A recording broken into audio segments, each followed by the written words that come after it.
ॐ भूर्भुवः स्वः तत्सवितुर्वरेण्यं भर्गो देवस्य धीमहि धियो यो नः प्रचोदयात्। Arunachala Shiva Arunachala Shiva Arunachala Shiva Arunachala Om Shanti Shanti Shanti. Namaste, dear friends. Now I am giving third video on Arunachala Aksharamanamalai. I start with verse 61. O Arunachala, it is no good tasting an overripe fruit. One should eat a fruit that is in proper ripeness. The devotee soul compares herself to a fruit that is just fit to be eaten. If the Lord delays in coming to her, it will be like the action of a gardener who gathers overripe fruit. In the language of bridal mysticism, the bride is ready for the groom, and this is the right time for her to be enjoyed. If the groom does not come now but delays, he would only meet with bitterness. A love that has lost its warmth cannot be the source of delight. The devotee soul may lose interest in God if he does not respond at the proper time. So, she appeals to him not to lose time but to come to her rescue immediately at just the right time. Verse 62. O Arunachala, hast thou not taken me, giving thyself to me, unimplored? Thou art verily death to me. The devotee soul here sings the praise of the limitless mercy of the Lord. Taking her unto himself, he has given himself unto her. What kind of a barter is this? The soul has nothing to lose and has everything to gain. Saint Manikvatsakar, addressing the Lord, says, You have given yourself to me and have taken me instead, O Sankara. Tell me who is wise. I have gained eternal bliss. What have you gained from me? If Antaka is read as Andhaka, the meaning would be you must be blind even without my asking and my deserving. You have taken me and given yourself to me. By taking me, you have destroyed me. Thus, you have become death, Antaka, to me. You have killed my ego without subjecting me to any suffering. Nandidadu. In the process, the death of the ego is a precondition to gaining the life eternal. Verse 63. O Arunachala, save me after taking me fit through look, thought, and physical contact. In verse 61, the devotee soul declared that she was just fit to be enjoyed by the Lord like a fruit which was in proper ripeness. Here in the present verse, she says that even if she were to be regarded as unfit, it is the duty of the Lord to make her fit. It has already been stated that the initiative comes from the Lord, that even the soul's inclination towards God is caused by God. See verse 60 and 62. then clearly God is under an obligation to render the soul fit to receive His grace. Maturation is made possible through spiritual initiation, Diksha. God appears as the master, Guru, and initiates the disciple. Three types of initiation are mentioned through sight, through thought, and through touch. Chaksu Diksha, Bhava Diksha, and Hasta Diksha. The three types are analogous respectively to the modes of hatching the eggs by the fish, the tortoise, and the bird. The fish is said to hatch the eggs by look, the tortoise by thought, and the bird by physical contact. Similarly, the Guru initiates the disciple through sight, contemplation, or touching the disciple's head with his hand, Hastamastaka Samyoga. If the devotee soul is so low that none of the three modes be considered to be enough by itself, then let all the three modes be applied in order that she may be saved. Here, the devotee claims her right to be saved, which involves on the part of God the corresponding duty of saving. Verse 64. Verse 64. O Arunachala, before I perish on account of the poison of Maya, which has gripped me, reaching my head, please shower thy grace on me so that I may seek thy grace.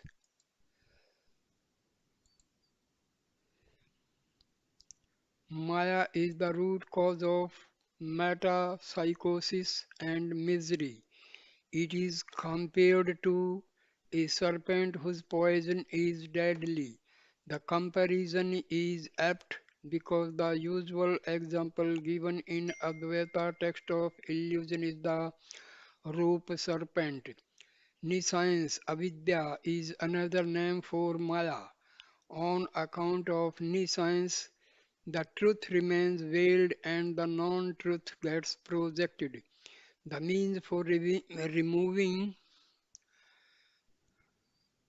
nescience is self-knowledge. In order to gain this, God's grace is essential.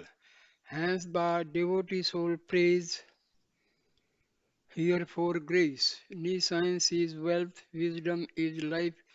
Those who are governed by nescience are spiritually dead. Atma Hanujanaha. Enlightenment leads to the life eternal. Forgetting enlightenment, one has to deserve divine grace. Before I perish on account of Maya, pleads the devotee soul, save me through your grace.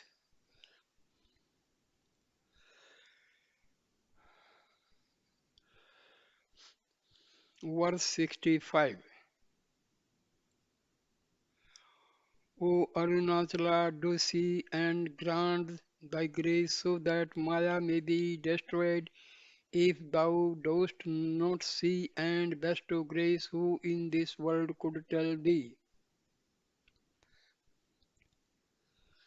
God's essence is grace. Bestowal of grace is his inalienable function. Inalienable function. This function must necessarily take place with reference to the devotee soul. If God does not come to the aid of the devotee soul, to whom else could she turn? Who in this world or in any other world is there that can speak to God on behalf of the devotee soul?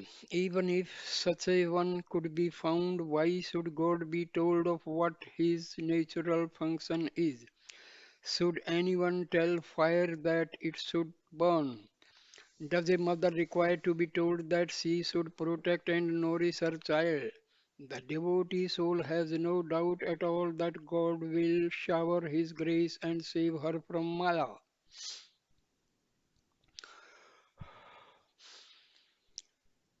Verse 66.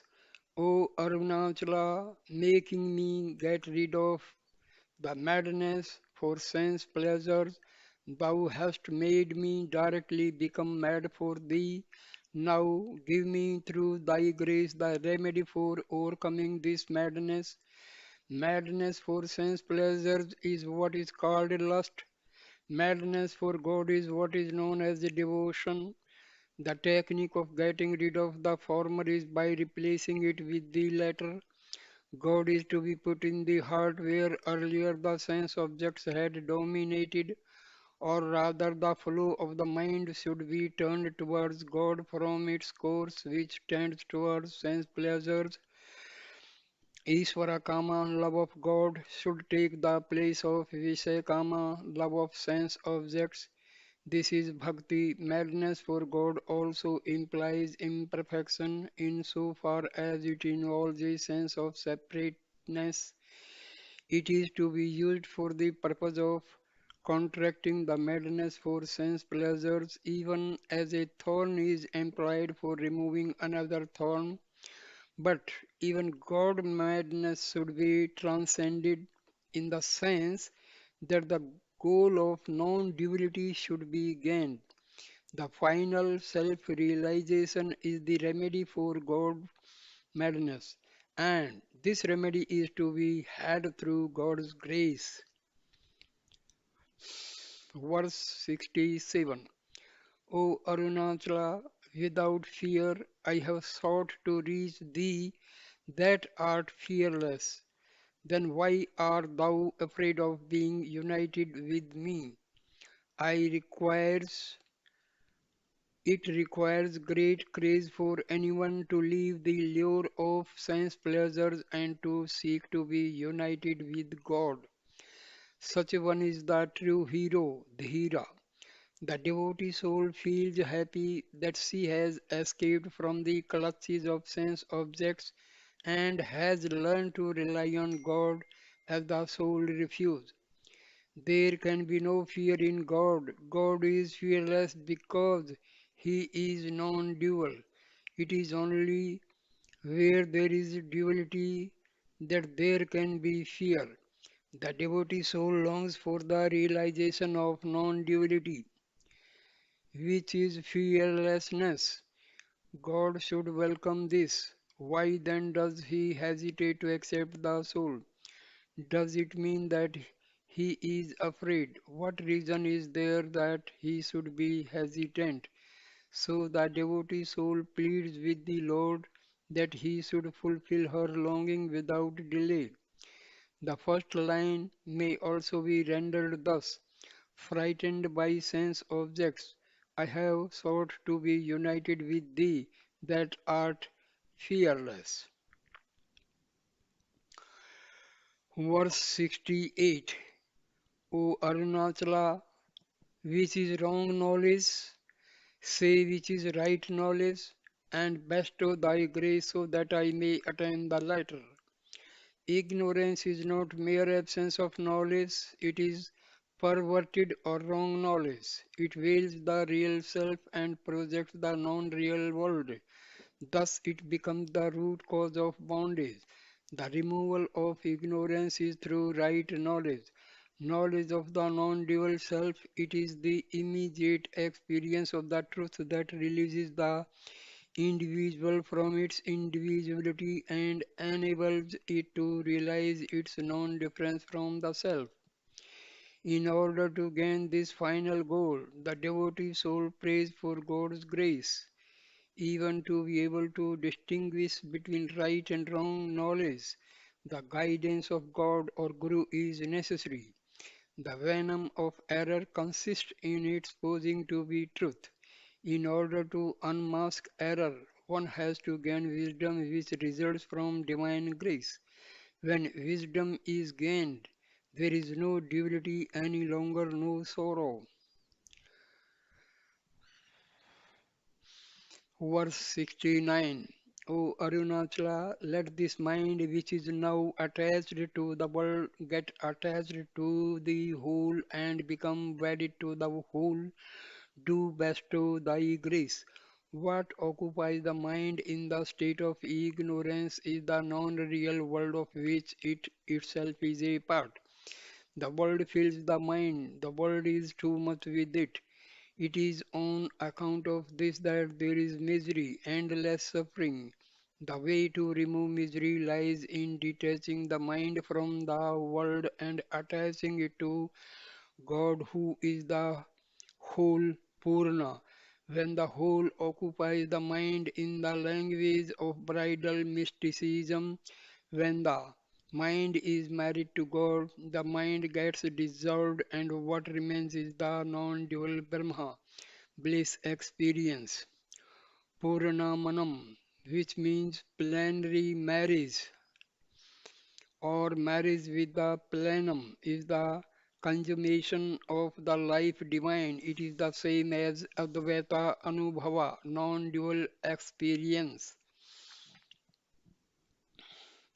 Verse 70. O Arunachala, when I merely thought of thy name, thou didst drag me unto thyself. Who can know thy greatness? The mere thought of Arunachala is believed to be efficacious in releasing the soul from bondage. Ramana, as a young lad, heard the name Arunachala uttered casually by an elderly relative. Without any ostensive reason, he was attracted to Arunachala and he made the epic journey to the sacred hill, after reaching which he had no desire to go anywhere. He lived in Arunachala for the rest of his life. Arunachala waits only for a pretext to save the devotee soul. It is enough if she remembers the name and there the Lord comes to claim her. The devotee soul is dragged even without her will, dragged away from worldly attachments and unto the Lord's being. Such is the transcendent greatness of Arunachala. It is beyond measure, beyond description. Verse number 71. O Arunachala, in order that my low, ghostly nature may leave, thou, as the obstinate ghost, hast possessed me and made me behave like a ghost. The ego is the base ghost that possesses the soul. In order that this ghost may be driven away, God must possess the soul. The soul was world made formerly, now it becomes God made. Possession by the evil spirit is displaced by possession by the highest spirit, God. When the soul becomes God possessed, she behaves like a child or a lunatic or one possessed. Bala Anmatta Pisasvat. The devotee soul wonders at the new life that has come to her as a result of God's grace. Here, now madness is an elevating experience. Her new possession is what will save her and make her whole. Those who wallow in worldliness may call her mad, but if this be madness, then madness has value and not sanity. Verse 72. O Arunachala, do protect me like a sporting pole so that I may not wither away like a tender creeper that has no sport. Without a tree or sporting pole, a creeper cannot survive. What gives strength to the creeper and makes it grow is the sporting tree or pole. Similarly, the devotee soul cannot subsist without God. God is her mainstay and support. So she appeals to God, praying that He should not forsake her. Maya and samsara are powerful forces that create adverse conditions. If the devotee soul should battle against them and succeed, she must have God's constant and unfailing support. Among the analogies for mind's devotion to God given by Sankara in the Sivananda Lahari is that of a creeper and whining a tree. Lata Aksita Trihum. Verse number 73. O Arunachala, stupefying me as if with magic powder, thou hast taken away my intelligence and shown me thy wisdom. The soul's intelligence is in fact no intelligence, it is nescience, it is ignorance posing as knowledge, hence its removal is difficult. Only God's grace can help to remove it. Grace can work wonders like magic powder. The magician strews some wonder powder on the patient. The patient loses his initiative and will and become an instrument in the hands of the magician. He no longer sees with his own eyes, he sees with the eyes of the magician. Similarly,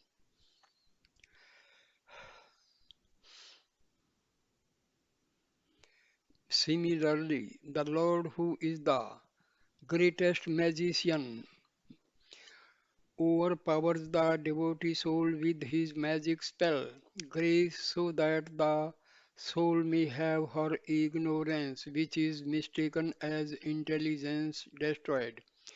When this is done, God's wisdom, which is the supreme knowledge, is revealed to the soul. Here, there are not the distinctions of seer, seen, sight, and object. This knowledge is not a modification of the mind, it is pure awareness, Chinmatra, which is God, the Self.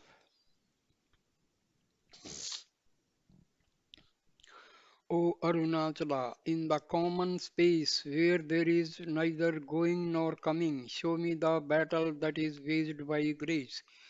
The common space here spoken of is the limitless non-dual reality Brahma.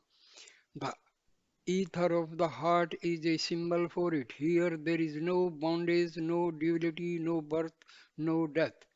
It is the region beyond transmigration. Brahma is the infinite, unlimited reality, Bhuman.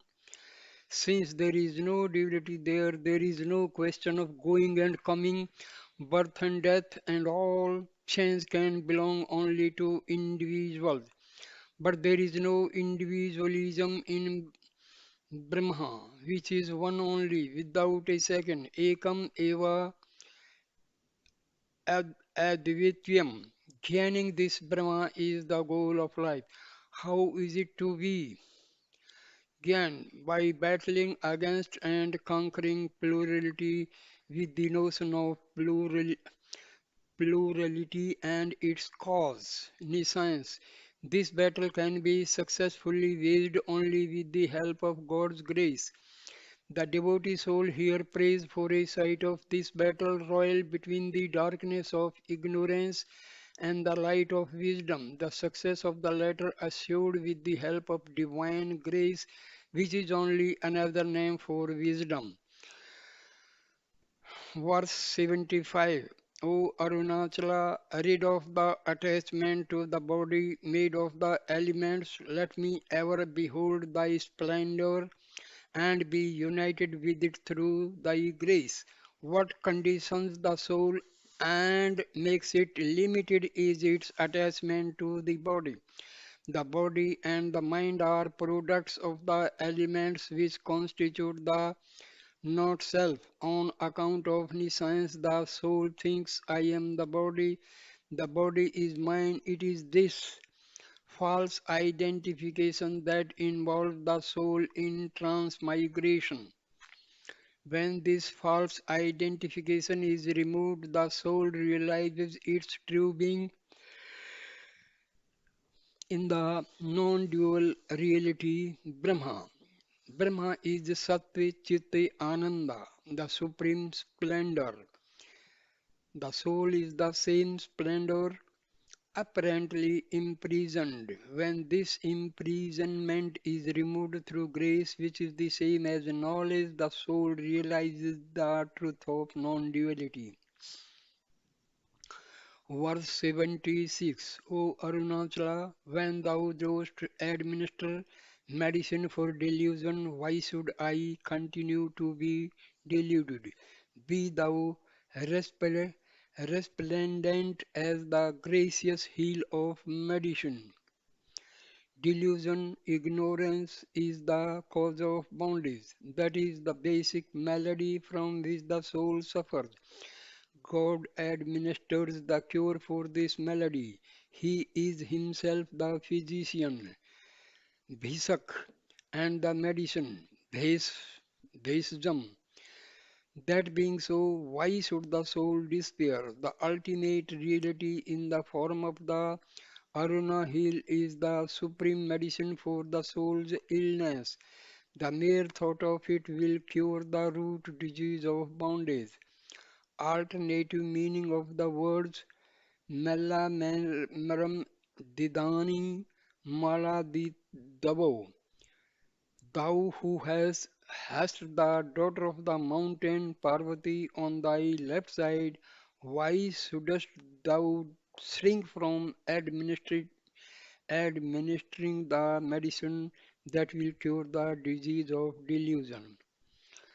Verse 77. O Arunachala, having destroyed the conceit of those who are conceited, thou shinest without conceit. The soul's conceit in the body and the world makes for its bondage. It is the conceit of I and mine placed in the body and the world that constricts the soul and throws it into the tract of transmigration. The way to save the soul is to rid it of its conceit. This is accomplished through God's grace. Freedom from conceit is the mark of limitlessness.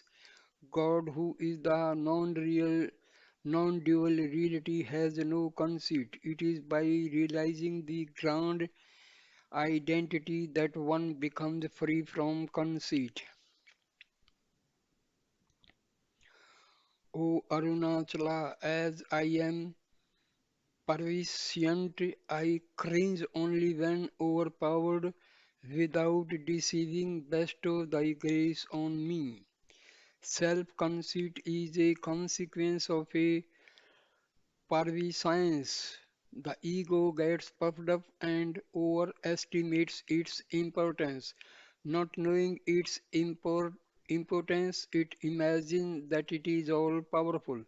When hard experience knocks on its head and humiliates it, the ego cringes and craves for the sake of self preservation. Realizing the worthlessness of the ego, the devotee soul prays to God for the bestowal of His grace so that she may be saved from the gyves of the ego. Verse number 79. O Arunachala, protect me so that I may not flounder like a storm tossed pilotless vessel. The soul is like a vessel on a troubled sea caught in a fierce storm. On the uncharted sea of samsara, the soul drifts without any sense of direction or purpose. The winds of desire carry it whithersoever the blow. The vessel of the soul is without a pilot. In such a condition, it is doomed to destruction. What will save the soul from its doom is God's grace. When God becomes the pilot and His grace the rudder, the soul will not suffer shipwreck. However fierce the storm may be, and however agitated the sea. Verse number 80. O Arunachala, the note of ignorance whose beginning or end cannot be traced. Thou hast to unite like a mother, I cannot untie it by myself. The note of ignorance is the cause of bondage. It is called knot because it mixes the true with the untrue and mistakes the one for the other. It is beginningless and endless. Verse 81. O Arunachala, without being as a mirror held before a noseless person, lift me up and embrace me. The devotee soul knows full well her own deficiencies. Let not the Lord humiliate her by showing these up. A face without a nose will be awful to look at. There should be no greater insult to a noseless man than to make him look at the reflection of his own face in a mirror. The Lord cannot behave like a finite individual and distinguish between the beautiful and the ugly, the blemishless and the defective. It is His duty to remove the defects of the soul. There is nothing which His grace cannot accomplish. The devotee soul prays to God that He should embrace and save her. Verse 82. O Arunachala, do bestow thy grace so that we may lie in union on the bed of tender flowers, the mind in the inner sanctuary of the body. This is the language of bridal mysticism. The devotee soul pines for union with the Lord. The location where the union is realized is the heart. The heart should first be made a fit place for receiving the Lord. It is no use inviting Him to a location that is rough and hard. Let the heart be rendered soft and fragrant. Then let the soul entreat the Lord to come in and embrace her. Expressed in the language of Advaita, when nescience, the root obstacle, is removed, when the node of the heart is cut, the grand identity is realized. Verse 83. O Arunachala, how is it that by uniting with the meek who belittle themselves all the more, thou hast risen high? True devotees are extremely humble. There is not the least trace of pride in them. The deeper their devotion, the greater becomes their humility. The Lord rushes to the succor of the devotees. He is prepared to go to any length for sustaining and saving them. Thereby is His greatness exhibited. It may be truly said that He is subservient to the devotee, Bhakta Pradhina. His splendor lies in descending from His exalted place and lifting the soul from the slough of sordidness and sorrow. The deeper He descends, the greater is the manifestation of His splendor. In the language of bridal mysticism, the verse could also be taken to mean thou hast liaison with so many women, and yet thou remainest pure. Verse 84. O Arunachala, removing the darkness of delusion through applying the unguent of thy grace, thou hast truly made me thine. The delusion born of avidya is the blindness of the soul. It is the darkness that veils the truth. The remedy that will remove the blindness is the unguent of the Lord's grace. When the Lord applies this magic ointment, the scales covering the soul's vision fall and the soul is enabled to see the truth. Under the spell of delusion, the soul had imagined that she belonged to the non self, the anti God. Now that the delusion has been destroyed through divine grace, She knows the truth that she inalienably belongs to God. Verse number 85. O Arunachala, shaving my head clean, thou didst dance in the open space of my heart. What a wonder! Shaving the head signifies renunciation of ego, shorn of the ego. The heart becomes a fit place for the Lord's manifestation. His dance is the expression of the unexhalable bliss that constitutes his nature. In the Chidakasa, Chidambara, Nataraja performed the dance of joy. One beholds it when one loses oneself. The variant reading Motaya Jittu has also the same meaning, destroying the ego. So long as the ego lasts, there cannot be real happiness. It is when the ego is destroyed that the non-dual bliss is realized. Verse number 86. O Arunachala, removing my deluded attachment to sense objects, thou hast made me attached to thee. Yet why hast thou not removed this attachment? It is by a sort of homeopathic treatment that the world disease of the soul is to be remedied. The root of the soul's disease is attachment to sense objects. Attachment to the finite and the fleeting cannot yield real happiness. Under the spell of delusion, the soul imagines that the objects are the sources of its joy and gets attached to them.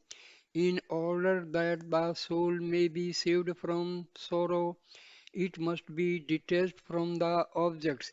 This may be done in several ways, but the surest and safest way is to make the soul attached to God. God love is the potent remedy for curing the malady of lust for objects. For cultivating the love of God, God's grace is absolutely necessary. It is by His grace that He has to be worshipped.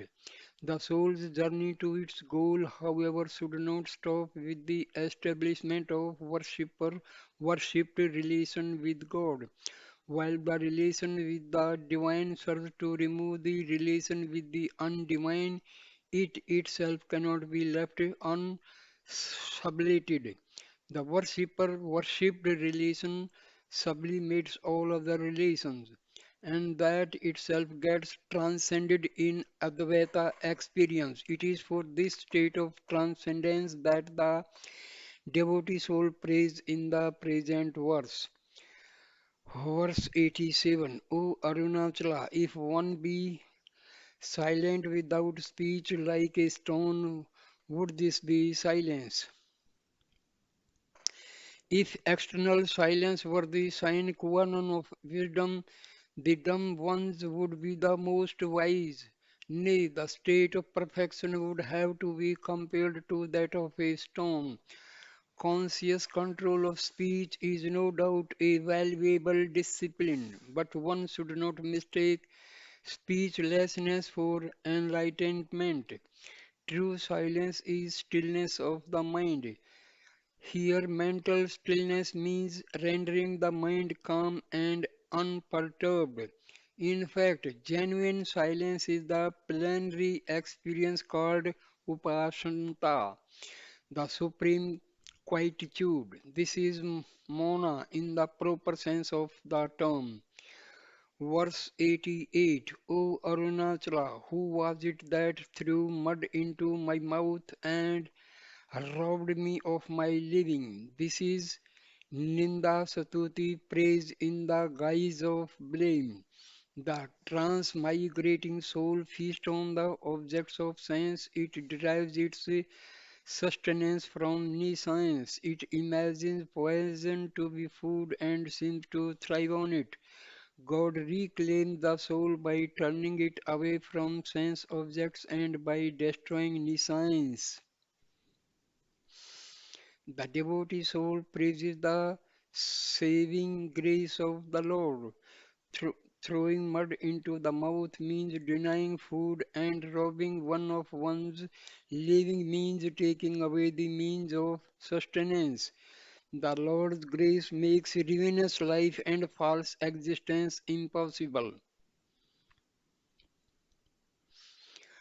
Verse 89. O Arunachala, stupefying my mind without any one knowing it, who was it that ravished me? The Lord is the arch thief of devotee's heart. He comes without being seen by any. Is he not the invisible indweller of all beings? He knows all and no one can know him. He is the knower of all knowing, seer of all seeing. In the state of bondage, the soul is under the spell of the world of plurality. This false charm is overpowered by the superior charm of the Lord's grace. He comes, ever comes silently and stealthily in order to redeem the soul and grant it the joy of divine union. The devotee soul marvels at the limitless mercy of the Lord, his unbounded solicitude for the soul. Verse 90. O Arunachala, as thou art my ravishing Lord, I said all this without taking any offense. Do thou come and make me happy.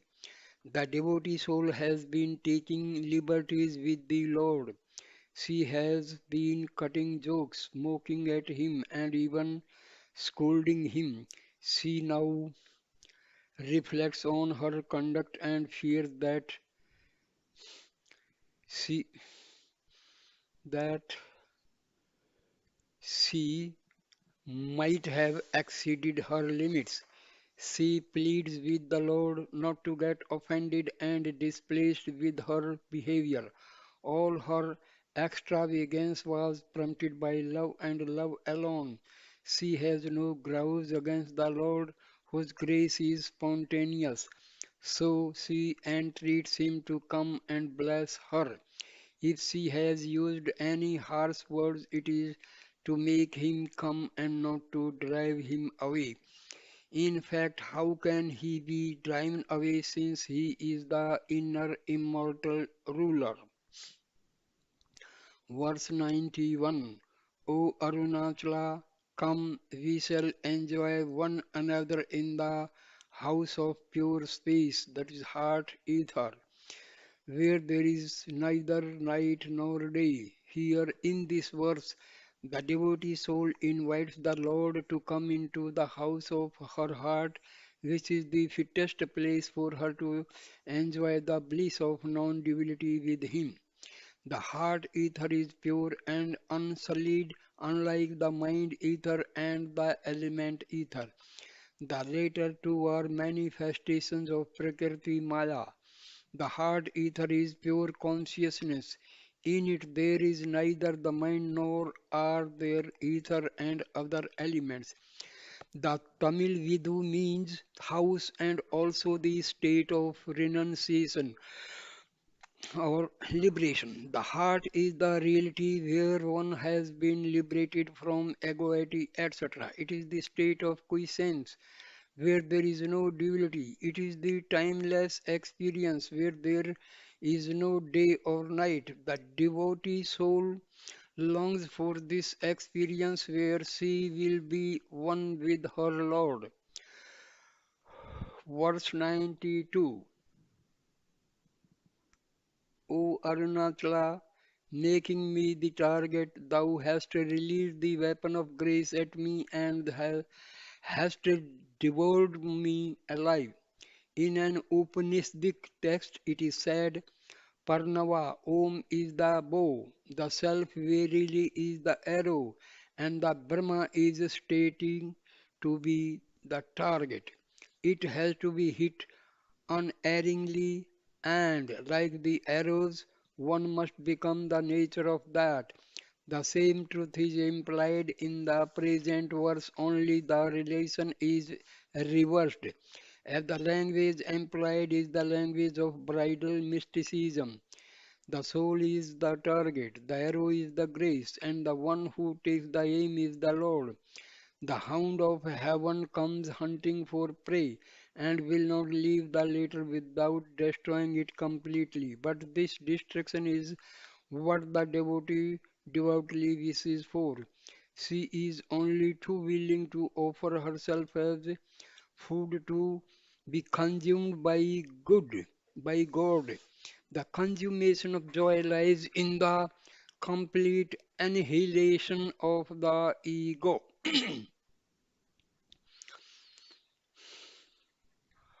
Verse 93. O Arunachala, the supreme gain art thou, by accepting me who am without earthly gain or heavenly profit. What hast thou gained?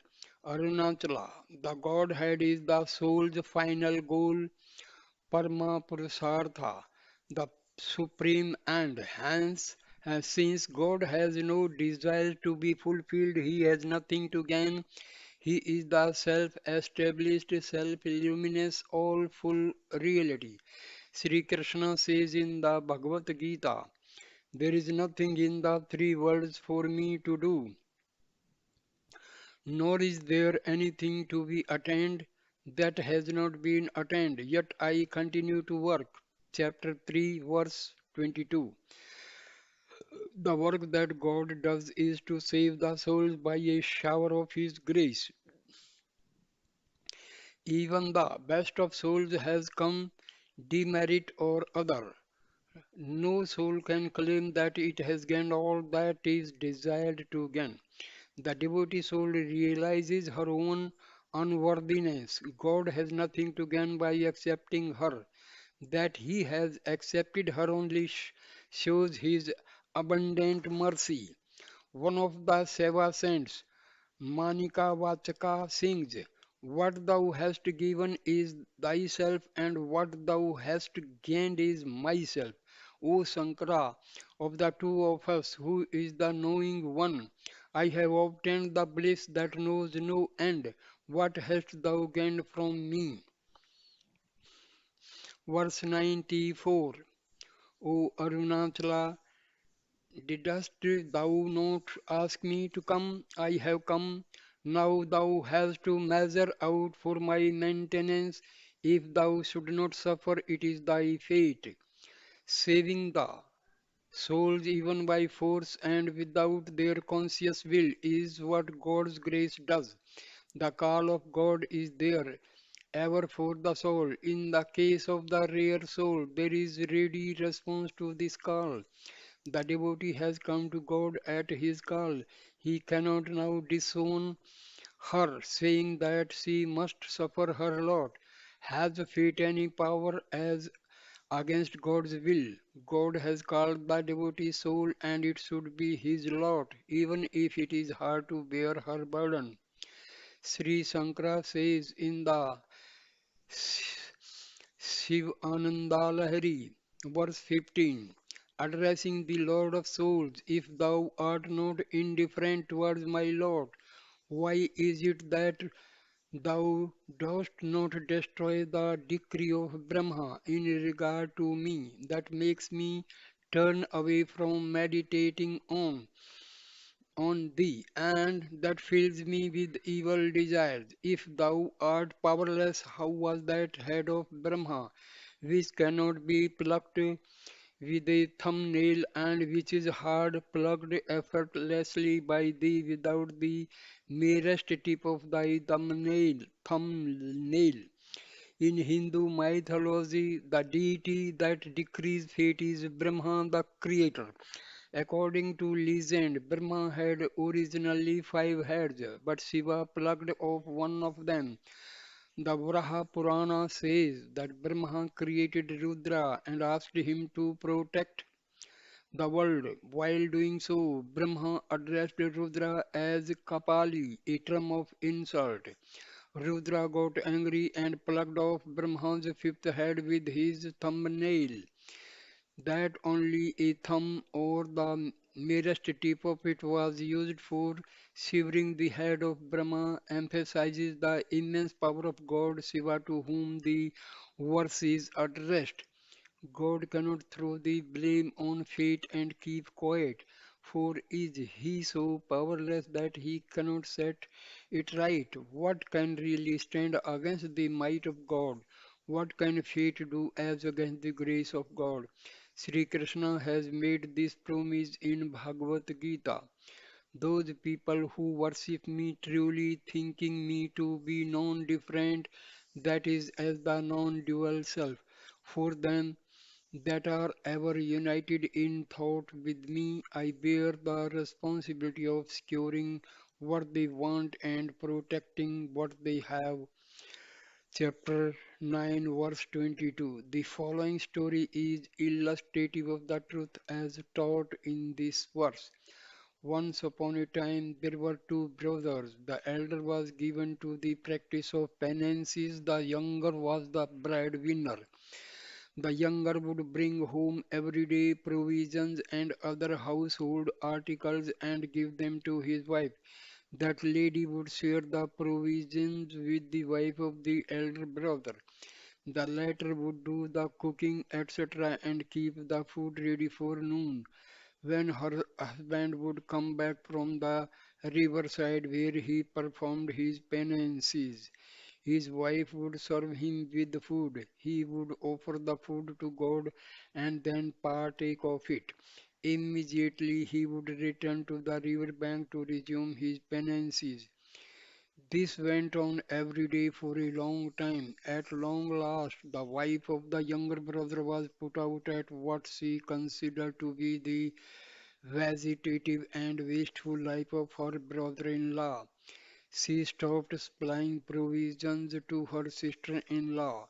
When the austere brother came home that noon, there was no food. Without eating, he repaired to the riverside for his meditations. The same thing happened the next day, but before going back for his devotions, he took out the text of the Bhagavad Gita and opened the page which contained the verse which says that God attends to the welfare of those people who constantly think of Him as non-different.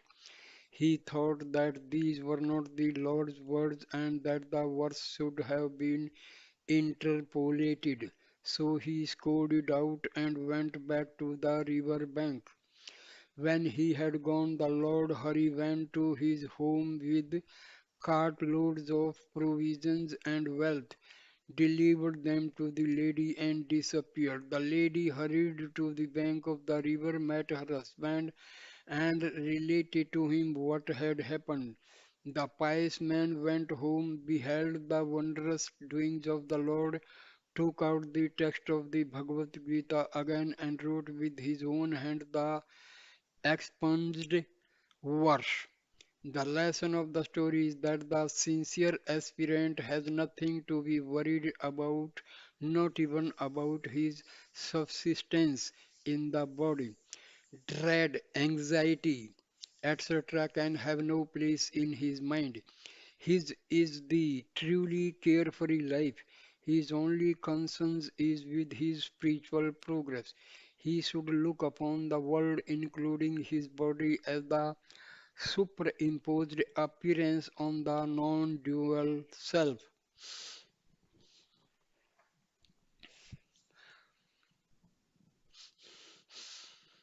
Verse 95.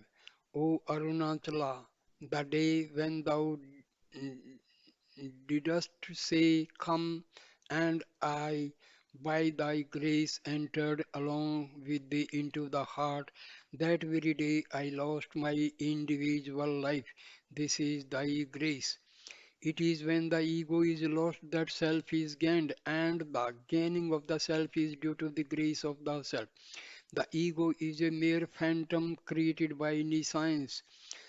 When this is destroyed, there remains only the resplendent self shining in the heart. The devotee soul pines for union with the Lord, the Supreme Self. When she enters into the heart center with her Lord, her ego gets annihilated completely. She finds herself by losing herself.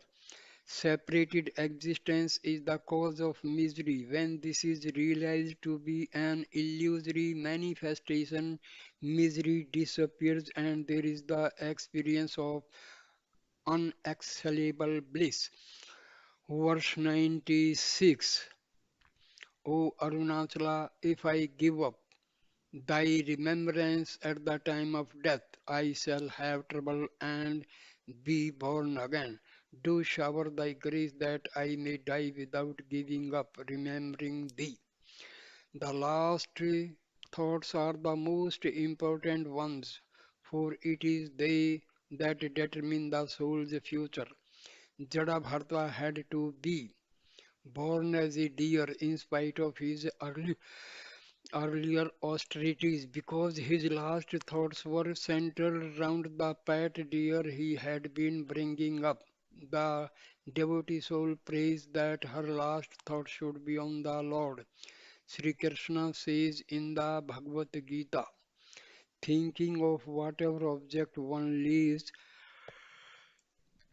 the body at the time of death, that and that alone one attains deeply engrossed in the thought thereof. Chapter 8, verse 6.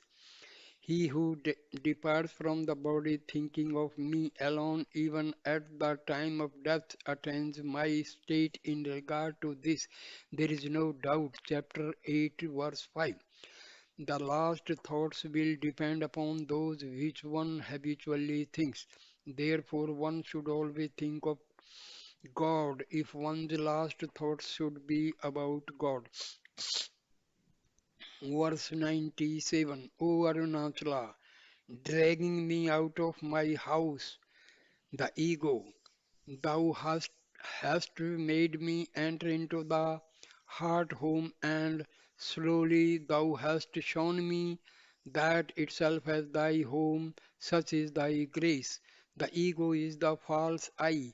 It is this which binds the soul. By God's grace, the devotee is liberated from the constricting bondage forged by egoity. She enters the heaven of the heart ether, which is the house of God, the seat of the true self. The Tamil Vidu means both house and liberation. Verse 98. O Arunachala, I have made public thy doings. Do not hate me for this, but do save me by admitting me into the space that is thine, that is grace. In this hymen, the devotee soul has spoken about the sports that the Lord has played with her. He should not take any offense at this. It is the longing that she has for him that has made her speak in the way she has done. The Lord, in his infinite mercy, should overlook all this and come to save her. Verse 99. O Arunachala, do grant me graciously the essential truth of the Vedas, which shines in the Vedanta as the distinctless, distinctionless reality. Vedanta means the end or goal of the Vedas. It is so called because the purport of the Vedas is taught therein. The purport is that the Supreme Self Brahma is non-dual, one without a second. The distinctions that are experienced in the world and the particulars that constitute it are not real, and they are but apparent. The devotee soul prays that this plenary truth be revealed to her. Brahma is the source of the Vedas. Brahma is to be known from the Vedas. Verse 100. O Arunachala, considering even my slender as praise, take me under the protection of thy grace and do not reject me. In taking liberties with the Lord, the devotee has heard words of blame against him. This is because she has intensive love for her Lord. He has not one who is carried away by the expressed words. He knows the inner intentions. He knows that the devotee's abusive expressions are but praises. He has to save not only those who speak sweetly of him, but also those who say harsh things about him. Are there not cases of saints who hurled stones at him or beat him without a bow, club, or stick? The first three words of this verse may also be taken to mean blessing me by placing thy hand on my head. Verse 101. O Arunachala, as snow in water, dissolve me as love in thy form, which is love, thus be gracious. Snow and water are not different from each other, only in appearance do they differ. When snow melts, it becomes water. The soul and Brahma are not different. It is the adjunct of the soul's nescience that makes for the apparent difference. When nescience is destroyed through knowledge, the truth of non-duality is realized. An Upanishadic text compares release moksha to milk being poured with milk or water with water. There is no difference between milk that is poured and milk that is poured with, between water that is poured and the water that is poured with it. It is all milk, all water. The nature of the self is pure love, happiness, bliss. The things that we imagine we love do but reflect a fragrance of the love that is the self. The sage Yajanvalkya says to Maitreyi in the Brihadaranyaka Upanishad, not for the sake of the husband is the husband dear, but for the sake of thyself is the dear. Not for the sake of the wife is the wife dear, but for the sake of the self is the she is dear. Not for the sake of all is all dear, but for the sake of the self is all dear. The self is the seat of happiness. It is love itself. In the present verse, the devotee soul prays for the dissolution of her separate individuality so that she may realize her true nature as the non-dual love.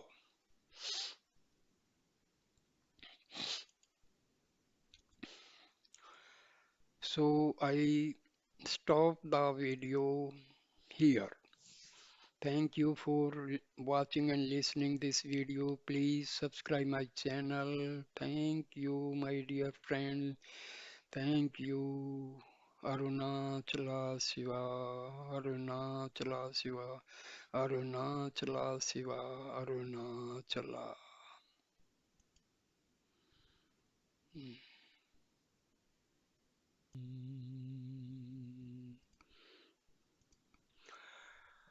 Verse 102. O Arunachala, the moment I thought of thee as Arunachala, I got caught in the net of thy grace. Will the net of thy grace ever fail one that is caught in it? The ark fisherman that Lord Arunachala is, he cast his net of grace in order that the souls may fall into it. The very moment the devotee soul thinks of Arunachala, he falls a prey to it, his grace. The net is so strong that no escape is possible for those who have found their way into it. The devotee soul does not wish to escape from it. In the case of the physical net and the fish, the latter loses its freedom when it is caught, but in the case of the devotee soul, she finds her real freedom when she comes into the ambit of divine grace. Verse 103.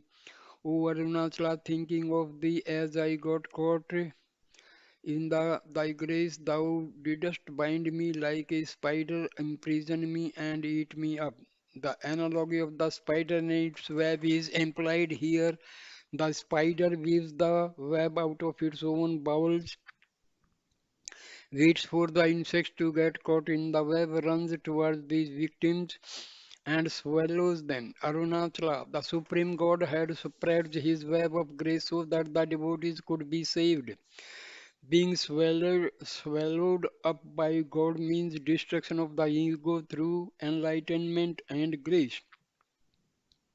The devotee soul realizes her identity with or non difference from the supreme reality when this happens. Verse 104. O Arunachala, do grant me the gift of becoming the lover of thy lovers who hear thy names with love. There is no difference between the Lord Arunachala and his name. There is no difference either between the Lord and his devotee. Service to the devotee is service to the Lord. Hence, many a devotee has prayed to the Lord that he or she may be given the privilege of serving the Lord's devotees. Saint the human verse says, if I am trained to serve the devotees, the state of bliss will come to me of its own accord. A verse of Saint Apars gives a moving account of the devotee's God madness. Thus, at first she heard his name, she heard about his form and complexion, then she heard about his beloved place of residence. As a result of she became mad about him. That very day she left her mother and father. She gave up the practice of the world at large. She forgot herself. She lost her name. The maid placed her head at the feet of her Lord. Verse 105. O Arunachala, protecting the helpless persons like me, so that they may be happy, mayest thou live forever. Arunachala is the helper of the helpless. He comes to the succor of those who are in distress. Saviorship is his very nature. He cannot but save his devotees and eventually all souls. The devotee soul prays that all should be saved. There is no room for selfishness in devotion, and knowledge seeking release is not a selfish pursuit. When one is truly devoted to God, it rebounds to the good of the entire world. There is the following universal prayer. Let all be happy here. Let all be free from disease. Let all see things that are auspicious. Let no one have misery as his lot. Verse number 106. O Arunachala, be gracious so that thy ears which hear sweet songs of those devotees whose very bones melt with love may accept also my poor strains. Out of innate humility and modesty, the devotee soul describes her strength as poor as compared with the fine poetry of the psalmist like Saint Vachakar. In fact, all speech comes from the Lord. No one can utter any sound without His grace. He is the speech of speech and primal word. Without His grace, we cannot praise Him even in the concluding verse of the Saundariya Lahari. Acharya Shankara prays to the Universal Mother thus, O Mother of Speech, the composing of this hymen of praise and address to thee couched in words that are thine is just like worshipping the sun by waving a row of blazing lights, like trying to please the moon with offering water drops that drip from a moonstone and satisfying the ocean by pouring its own water into it. Verse number 107. O Arunachala, hill of patience, bear with my poor strains, considering them to be good poetry, and thou gracious, thy will be done. To go wrong in human, to grant pardon is divine. The devotee soul prays that the defects in her hymen of praise should be overlooked and the devotion that inspired it should be accepted. Any attempt to praise the Lord is bound to fail. He is beyond the reach of the words and thoughts. The devotee soul cannot but praise him, but she does not ever hope to find words that are adequate. The devotee soul has no will of her own. It is the Lord's will that moves the world, and the devotee knows this. Saint Manikavaskar sings thus: what is to be desired for? Thou knowest best, it is thou that dost grant what is desired for. To Brahma and Vishnu who desire thee, thou art rare to obtain, but thy own volition.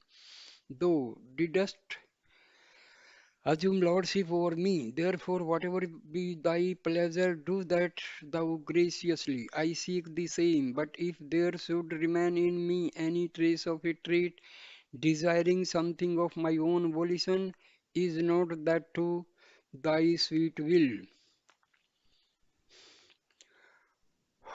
Verse 108. O Arunachala, thy ravishing Lord, granting me that love profuse graciously adorn thyself with this garland of mine. The love liberty is concluded in this verse. The devotee soul prays for the intensification of divine love in her heart and asks the Lord to accept her bridal garland of letters.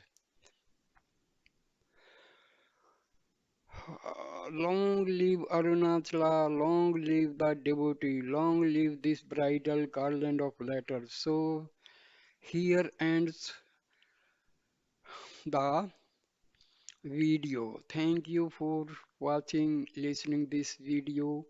Thank you, my dear friends. Please, please subscribe my channel. Thank you a lot. Thank you. Om, Om Shanti, Shanti, Shanti. Arunachala Shiva, Arunachala Shiva, Arunachala Shiva, Arunachala. Thank you.